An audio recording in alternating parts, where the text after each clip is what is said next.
యెషయా గ్రంథం 24వ అధ్యాయం. ఆలకించుడి, యెహోవా దేశమును వట్టిదిగా చేయుచున్నాడు. ఆయన దాని పాడుగా చేసి కల్లోలపరచుచున్నాడు. దాని నివాసులను చెదరగొట్టుచున్నాడు. ప్రజలకు కలిగినట్టు యాజకులకు కలుగును, దాసులకు కలిగినట్లు యజమానులకు కలుగును.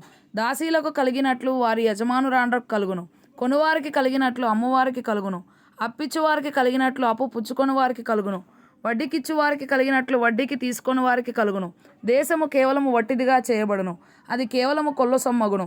యెహోవా ఇలాగు సెలవిచ్చి ఉన్నాడు. దేశము వ్యాకులము చేత వాడిపోవచున్నది, లోకము దుఃఖము చేత క్షీణించిపోవచున్నది. భూజనులలో గొప్పవారు క్షీణించిపోవచున్నారు. లోక నివాసులు ధర్మశాసనములను అతిక్రమించి ఉన్నారు. కట్టడను మార్చి నిత్య నిబంధనను మీరి ఉన్నారు. దాని నివాసుల చేత లోకము అపవిత్రమాయను. శాపము దేశమును నాశనము చేయుచున్నది. దాని నివాసులు శిక్షకు పాత్రులైరి. దేశ నివాసులు కాలిపోయిరి. శేషించిన మనుషులు కొద్దిగానే ఉన్నారు.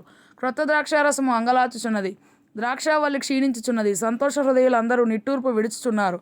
తంబురల సంతోషనాదము నిలిచిపోయెను. ఉల్లసించు వారి ధ్వని మానిపోయెను.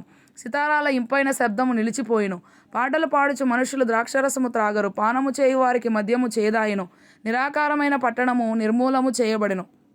ఎవడునూ ప్రవేశింపకుండా ప్రతి ఇల్లు మూయబడి ఉన్నది. ద్రాక్షారసము లేదని పొలములలో జనులు కేకలు వేయుచున్నారు. సంతోషమంతయు అస్తమించెను. దేశంలో ఆనందము లేదు. పట్టణంలో పాడు మాత్రము శేషించెను. గుమ్మములు విరుగగొట్టబడెను. ఒలీవ చెట్టును దులుపునప్పుడు, ద్రాక్ష ఫలముల కోత తీరిన తరువాత, పరిగె పండ్లను ఏరుకొనున్నప్పుడును జరుగునట్లుగా భూమి మధ్య జనములలో జరుగును. శేషించిన వారు బిగ్గరగా ఉత్సాహధ్వని చేయుదురు. యెహోవా మహాత్మ్యమును బట్టి సముద్ర తీరమున నున్నవారు కేకలు వేయుదురు.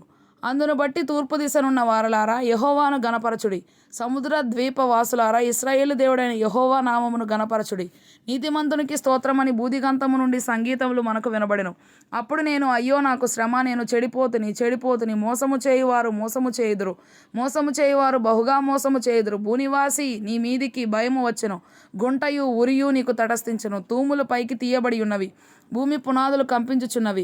భూమి బొత్తిగా బద్దలైపోవచున్నది. భూమి కేవలము తొనకలైపోవచున్నది. భూమి బహుగా దద్దరిల్లుచున్నది. భూమి మత్తుని వలె కేవలము తూలుచున్నది. పాకవలె ఇటువటు ఊగుచున్నది. దాని అపరాధము దాని మీద భారముగా ఉన్నది. అది పడి ఇకను లేవదు. భయంకరమైన వర్తమానం విని పారిపోవాడు గుంటలో పడును. గుంటను తప్పించుకొనివాడు ఉరిలో చిక్కును. ఆ దినమున యెహోవా ఉన్నత స్థలమందున్న ఉన్నత స్థల సమూహమును, భూమి మీదనున్న భూరాజులను దండించును. చెరపట్టబడిన వారు గోతిలో చేర్చబడినట్లుగా వారు చేర్చబడి చెరసాలలో వేయబడుదురు.